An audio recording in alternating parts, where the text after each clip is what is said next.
Alright, boys and girls, we're back. So, again, we're here in the United States, and we discussed that the Atlantic Ocean is right here to our east, and to the west is the Pacific Ocean. Remember how we tell our directions? I thought there was a compass on this globe, but there's not. So, it is never eat soggy waffles, also known as north, east, south, west. So, who is our neighbor to the north? Canada. So, we're going to go back to Canada and see what else we can find. Victoria is taking us to visit her grandfather, who is a fisherman. Now, I feel like some of you probably like to fish. He lives in a fishing village on the Hudson Bay. There are many fishing villages along the shores of the oceans, lakes, and waterways in Canada. Grandpa has said that he will take us out on his boat. Watch carefully. Grandpa said that yesterday he saw whales while he was traveling to his fishing grounds. Do you hear that loud honking sound? It's coming from the birds flying overhead. They are Canada geese.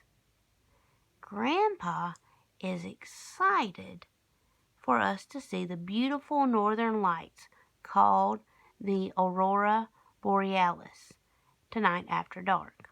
Now, we watched this before in the classroom. It was the pretty green and blue and sometimes purple streaks through the sky. But if you want to see it again and you convince your parents, they can Google Aurora Borealis or Northern Lights, and you can take another look at these. Winter is very cold in Canada. In the Rocky Mountains, which run right up through here, they start in the United States out here in the west, and they run up through Canada. In the Rocky Mountains, the snow can be as deep as 240 inches. That is as deep as a 2-story building is tall. The northern parts of Canada are so cold that very few people live there. That's what I was telling you earlier. In these northern parts of Canada, people don't live there because it's so cold. The Inuit, or Native Americans, used to live in igloos. An igloo is a house made of snow. Usually we see it made out of ice. They're like ice blocks that they've stacked together to make an igloo. That's what we all typically think of as an igloo. But moving along, plants cannot grow in these cold, icy regions of Canada. Some of the large Arctic islands are always covered in ice. Canada is known for its large forests. One of Canada's favorite animals is the beaver. Beavers live in the forests of Canada. Many people first came to Canada to trap beavers for their beautiful warm fur. Now, if you don't know what a beaver looks like, I'm sure you can get Mom and Dad to Google a beaver for you, and you can see a beaver. There's also one on your worksheet. Beavers build dams. If you see a picture of a beaver, you'll probably see a dam close by. But, moving right along, polar bears are another animal that we're going to discuss from Canada. Polar bears live in the Arctic regions of Canada. All summer long, they live and play near the water.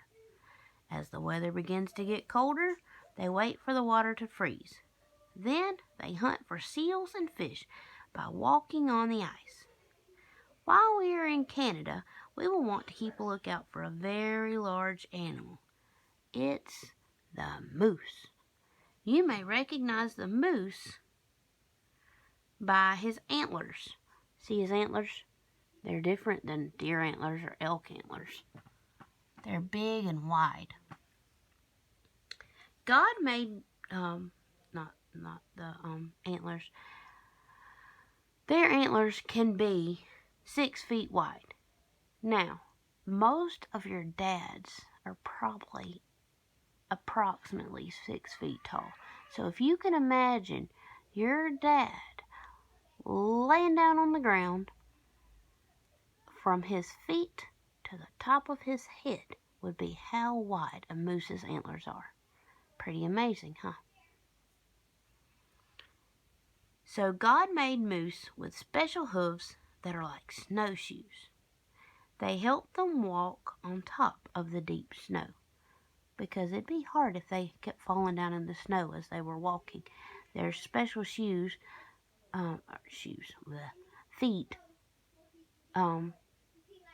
their feet are called hooves. The hooves are like snowshoes so that they can walk on top of the snow so they don't keep going down in the snow. That's why people wear snowshoes sometimes in Canada too. I think you probably saw that in your video about playing in the snow in Canada. But I digress. We'll go back to where we were. Victoria enjoys many of the same activities that we do.